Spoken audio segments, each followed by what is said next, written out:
प्रधानमंत्री मोदी देर रात अमेरिका में क्वाड शिखर सम्मेलन में शामिल हुए। इस दौरान उन्होंने कहा कि हम किसी के खिलाफ नहीं हैं, हम शांति के पक्ष में हैं। साथ ही पीएम मोदी ने कहा कि अगले साल क्वाड सम्मेलन भारत में आयोजित करने में हमें खुशी होगी। क्वाड शिखर सम्मेलन का आयोजन डेलावेयर में अमेरिकी राष्ट्रपति जो बाइडेन के हाई स्कूल में हुआ है।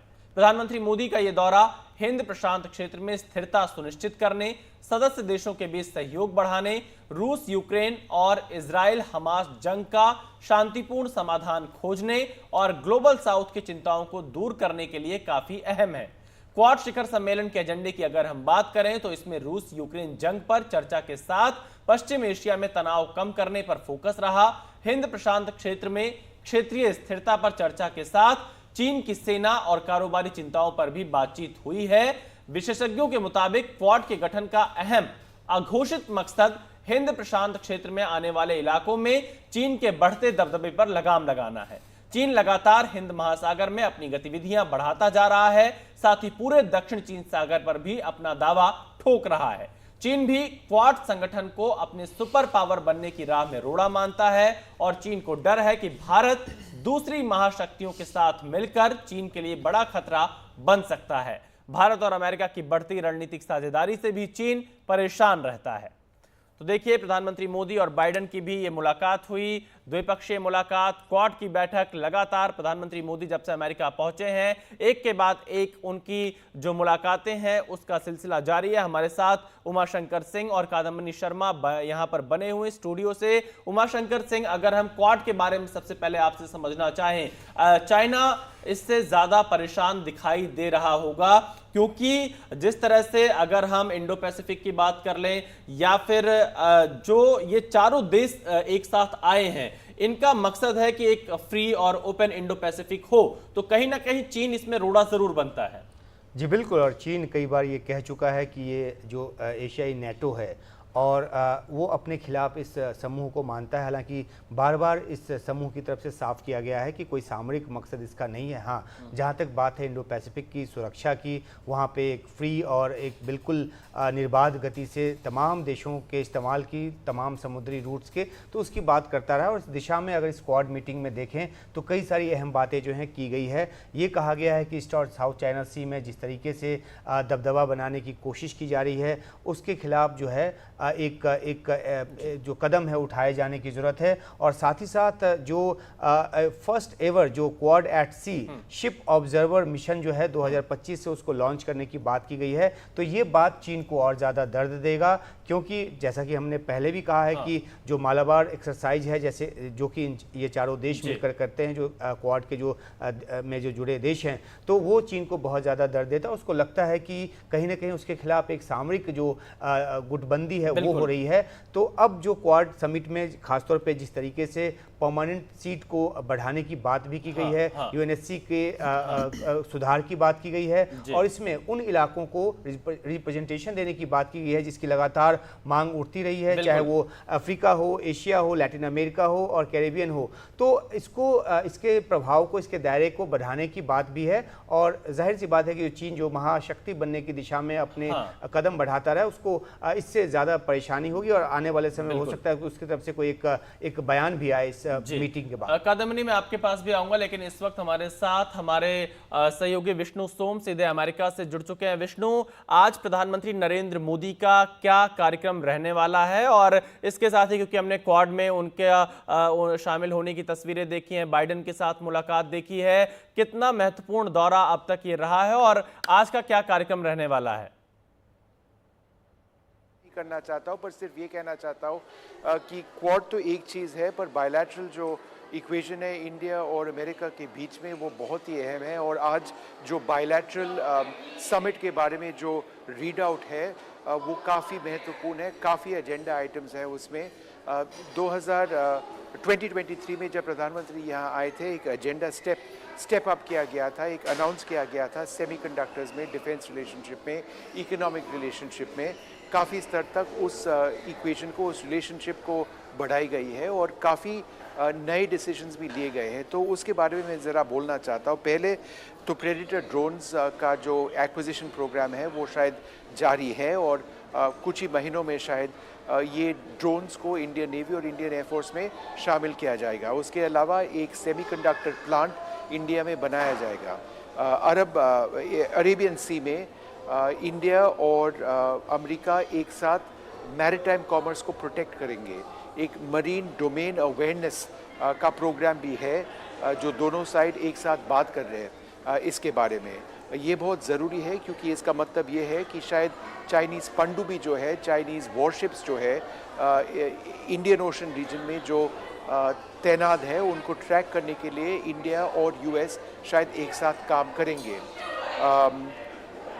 अमेरिका ने फिर से बताया है कि इंडिया का security council, United nation security council में शामिल होना वो सपोर्ट करते हैं। ये पहले भी बता चुके हैं, पर ये रीअफर्म कर चुके हैं और ये ज़रूरी है कि ये रीअफर्मेशन ज़रूरी है क्योंकि इसको हमेशा चाइना ब्लॉक करता रहा है। तो ये बायलैटरल रिलेशनशिप का स्तर जो है मेरे ख्याल से काफ़ी बढ़ चुका है इन ग्राउंड्स पे। इसके अलावा हेल्थ, क्लाइमेट चेंज, काफ़ी और एजेंडा आइटम्स थे, पर it's a very positive trip, मैं ये कह सकता हूँ इस बायलैटरल एंगल से। जी, यहाँ पर विष्णु बता रहे हैं कि किस तरह से द्विपक्षीय बातचीत काफ़ी महत्वपूर्ण रही है। कादम्बिनी, आपके भी कुछ सवाल हो तो आप विष्णु सोम से ले सकते हैं। जी विष्णु, हम जानना चाहते हैं जो बायलैटरल है उसके अलावा और क्वाड के अलावा एक जो बहुत इम्पॉर्टेंट अनाउंसमेंट जिसके बारे में हम लगातार बात कर रहे हैं वो सर्वाइकल कैंसर वाला है, उस पर भी अब इंडिया जो है वो काफ़ी आगे बढ़कर काम कर रहा है। जी हाँ कादम्बिनी, ये क्वाड के एक पक्ष, क्वाड का जो एग्रीमेंट था उसका एक पक्ष रहा। ये काफ़ी अहम अनाउंसमेंट रहा। सब क्वाड नेशंस एक साथ, क्वाड मेंबर नेशंस एक साथ मिलकर एक वैक्सीनेशन ड्राइव में जाने वाले हैं सर्वाइकल कैंसर प्रोटेक्शन के लिए for women around the quad reason.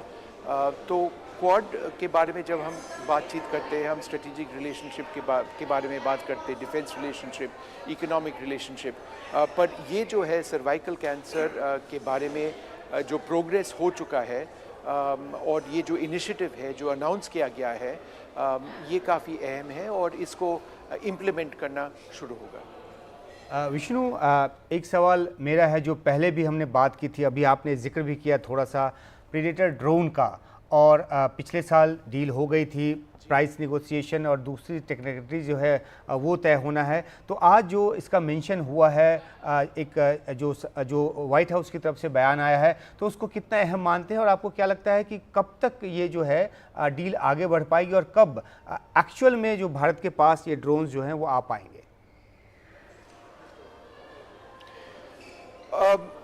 Uma, मेरे ख्याल से ये कुछ महीनों में ये डील साइन हो जाना चाहिए। ये बायलैटरल एग्रीमेंट में जब साइन किया गया है तो इसका मतलब ये है कि शायद ये होने वाला है। कॉस्ट नेगोशिएशंस पे ये अटका हुआ था, पर मेरे ख्याल से काफ़ी कंसेंसस बन चुका है इंडिया और अमेरिका के बीच में। अमेरिकन कंपनी जनरल एटॉमिक्स है और ये इंडिया के नेवी और एयरफोर्स पे यूज़ होगा ये ड्रोन्स, प्रेडेटर ड्रोन्स। 31 ड्रोन्स आएंगे, एक $multi-billion ऑर्डर है मेरे ख्याल से, तो ये हो जाएगा। इसके अलावा एक बहुत अहम डिफेंस डील आप कह सकते हैं, या एक डील का हिस्सा आप कह सकते हैं जिस पे बातचीत हो चुकी है, ये जेट इंजन्स के बारे में है। हमारे तेजस विमान का जेट इंजन अमरीकी जेट इंजन है, GE 414 इंजन है, GE 414 इंजन है और GE 404 इंजन है।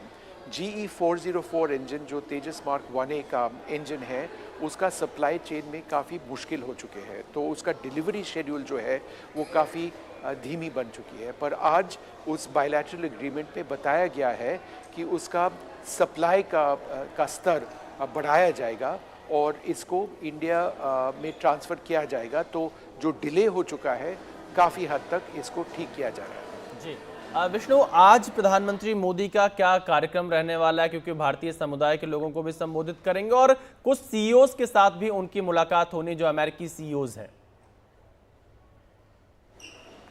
तो आप आज शब्द इस्तेमाल कर रहे हैं, मैं तो यहाँ कल बोलूँगा क्योंकि अब यहाँ रात 10 बजने वाला है। तो कल जो है लोकल टाइम में एक बड़ा मोदी इवेंट होने वाला है लॉन्ग आइलैंड में। मैं इस वक्त लॉन्ग आइलैंड में ही हूँ। काफ़ी नॉन रेजिडेंट इंडियंस अमेरिका के काफ़ी जगहों से आ चुके हैं यहाँ। कुछ लोगों से मैं मिल चुका हूँ जिन्होंने $100,000 ईच दिया है इस इवेंट को बनाने के लिए। अप्रॉक्सीमेटली $2 मिलियन रेज़ किया है। तो वो कल होगा। उसके अलावा CEO का मीटिंग्स भी होंगे, ये भी कल है। कल 4 साढ़े 4 बजे अमेरिका के सबसे इम्पोर्टेंट CEOs, काफ़ी कंपनी, अडोबी का, एनवीडिया का, IBM का, उसके अलावा भी एक राउंड टेबल मीटिंग में काफ़ी लोग शामिल होंगे। तो कल का एजेंडा ये है। और एक समिट फॉर द फ्यूचर्स में भी प्रधानमंत्री एक स्पीच होगा जहां शायद यूनाइटेड नेशन सिक्योरिटी काउंसिल का एक्सपेंशन के बारे में बातचीत होगा। वो यूनाइटेड नेशंस में होगा। विष्णु, आप वहाँ मौजूद थे जब क्वाड के चारों देशों के जो राष्ट्राध्यक्ष हैं, जब वो प्रेस के सामने आए फोटो ऑप के लिए, तो उस समय एक पत्रकार ने सवाल पूछा और ये कहा कि क्वाड क्या यहाँ पे स्टे करने जा रहा है, और उन्होंने खासतौर पे इस बात पे जोर दिया कि क्या नवंबर के बाद जो है ये बरकरार रहेगा। उस पर प्रधानमंत्री मोदी जो हैं उन्होंने वो हंसे ज़ोर से, और जो राष्ट्रपति बाइडेन हैं वो उन्होंने पहले समझा नहीं और उसके बाद वो लौट कर चले गए। तो उस समय आप वहाँ पे मौजूद थे, क्या वो स्थिति बनी और किस तरीके से ये रोचक वाक़या है वो सामने आया जब प्रधानमंत्री मोदी जो हैं वो एक तरह से खिलखिलाकर हंस पड़े जब ये सवाल आया कि क्या क्वाड कंटिन्यू करने जा रहा है? तो उमाशंकर, मैं वहाँ उस वक्त था नहीं, पर मैंने ज़रूर सुना है कि क्या हुआ। पर क्वाड का फ्यूचर मेरे ख्याल से एकदम सिक्योर है और क्वाड का एक लीडरशिप रोल जो है इंडिया ज़रूर प्ले करता रहेगा। क्वाड के बारे में, क्वाड के से जुड़ा हुआ जो अनाउंसमेंट रहा, जो डिक्लेरेशन रहा, बहुत ही अहम है। वो चाइना स्पेसिफिक डिक्लेरेशन रह चुका है। और aggressive actions in the maritime domain, express serious concern over recent dangerous and aggressive actions in the maritime domain, ये चाइना के बारे में भी है, नॉर्थ कोरिया के बारे में भी है। seriously concerned about the situation in the east and south China seas, ये फिर एक और बार एक मेंशन है चाइना के बारे में। चाइना का नेवल स्ट्रेंथ जो काफ़ी बढ़ रहा है, जो काफ़ी पनडुब्बी और वॉरशिप्स जो इंडियन ओशन में तैनात है, इंडिया का इस बारे में काफ़ी कंसर्न है। एशिया पैसिफिक रीजन में US का काफ़ी कंसर्न है। साउथ चाइना सीज़ में उनके जो आर्टिफिशियल रीफ क्रिएशन का प्रोग्राम है, उसमें Philippines, Malaysia, Indonesia, Vietnam, Cambodia, वो सब उनके सब ओपिनियंस को छोड़ के, निगलेक्ट करके चाइना का जो करना है वो कर रहे हैं। तो इसमें भी काफ़ी डिस्प्यूट है। पर क्वाड का ये कहना है कि ये अनएक्सेप्टेबल है, फ्रीडम ऑफ मूवमेंट होना चाहिए और इंटरनेशनल वाटरवेज को ज़रूर रिस्पेक्ट करना चाहिए। जी विष्णु, एक सवाल आपसे छोटा सा इसका जवाब चाहेंगे। जो इस बार क्वाड का जॉइंट स्टेटमेंट है उसमें चाइना को इंडिकेट करते हुए बहुत स्ट्रॉन्ग स्टेटमेंट, बहुत स्ट्रॉन्ग वर्डिंग इस्तेमाल किए गए हैं, शायद पहले से कहीं ज़्यादा। नहीं, एकदम सही बताया आपने कादम्बनी। ये क्वाड के नेशंस ने एक नया regional maritime initiative for training शुरू किया है। एक